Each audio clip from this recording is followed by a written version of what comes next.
ये हमारी जो परंपरा है, हमारे जो प्रोटोकॉल है, उसके बहुत खिलाफ हो रहा है कि कोई मुख्यमंत्री ऐसी इन हाउस मीटिंग को लाइव टेलीकास्ट करे। ये उचित नहीं है। ये हमने हमेशा संयम पालन करना चाहिए। ठीक है सर, इसका ध्यान रखेंगे आगे से। तो प्रधानमंत्री नरेंद्र मोदी क्यों गुस्से में नजर आए, चलिए आपको बताते हैं। दरअसल शुक्रवार को कोरोना से सबसे ज्यादा प्रभावित 10 राज्यों के मुख्यमंत्रियों की वो अहम बैठक ले रहे थे और इस बैठक के दौरान जब दिल्ली के मुख्यमंत्री की बोलने की बारी आई तो उन्होंने इसे लाइव कर दिया और इस दौरान पीएम मोदी को तुरंत इसकी खबर लग गई, जिसके बाद उन्होंने इस तरह से अपनी नाराजगी जाहिर की। एक बार फिर से देखिए। ये हमारी जो परंपरा है, हमारे जो प्रोटोकॉल है, उसके बहुत खिलाफ हो रहा है कि कोई मुख्यमंत्री ऐसी इन हाउस मीटिंग को लाइव टेलीकास्ट करे। ये उचित नहीं है। ये हमने हमेशा संयम पालन करना चाहिए।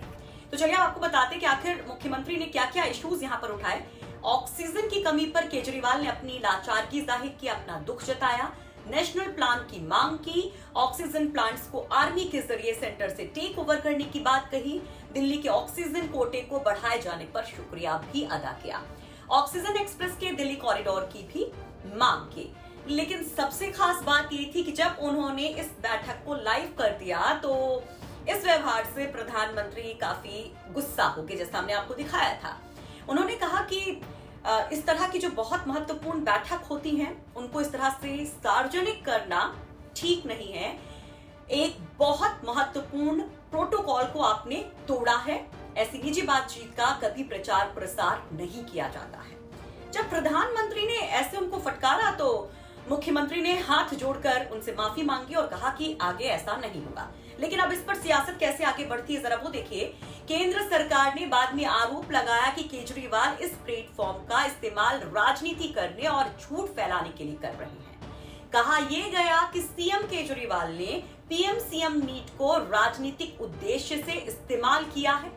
उन्होंने ऑक्सीजन की सप्लाई हवाई मार्ग से पहुंचाने का मुद्दा उठाया। उन्हें शायद पता ही नहीं है कि ये पहले से ही किया जा रहा है। और इन सब के बीच में उत्तर प्रदेश के मुख्यमंत्री योगी आदित्यनाथ ने भी ट्वीट किया। उन्होंने अपने ट्वीट के जरिए कैसे दिल्ली के मुख्यमंत्री पर हमला किया, जरा देखिए। दिल्ली की आम आदमी पार्टी की सरकार अपनी नाकामयाबियों को छिपाने के लिए दूसरों पर निराधार आरोप प्रत्यारोप लगाकर जनता का ध्यान भटकाना चाहती है। ट्वीट में आगे कहा गया, राजनीति का ये अभद्र और घटिया आचरण है, हम इसकी निंदा करते हैं। आज इनका एक और कारनामा उस समय भी देखने को मिला जब आदरणीय प्रधानमंत्री जी की अध्यक्षता में चल रही उच्च स्तरीय बैठक, जिसमें देश के कई वरिष्ठ मुख्यमंत्री एवं केंद्रीय मंत्रीगण भी मौजूद थे, उस बैठक की गोपनीयता को भंग कर सस्ती लोकप्रियता हासिल करने की कोशिश इन्होंने की।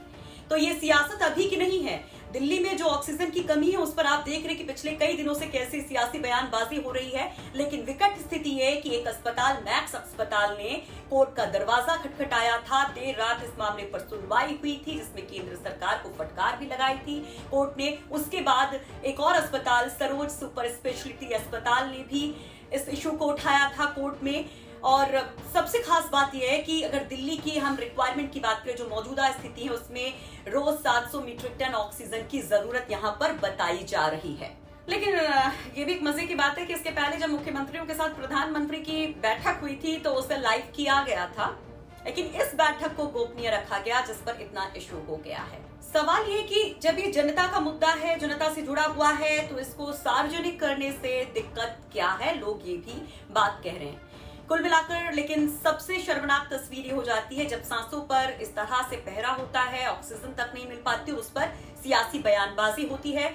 और योगी आदित्यनाथ ने जिस तरह से ट्वीट किया है उस पर भी लोग अपने रिएक्शंस दे रहे हैं कि यूपी में भी स्थितियां इतनी खराब हैं और मुख्यमंत्री जी उसको संभालने के बजाय इस तरह से बयानबाजी ट्विटर पर कर रहे हैं।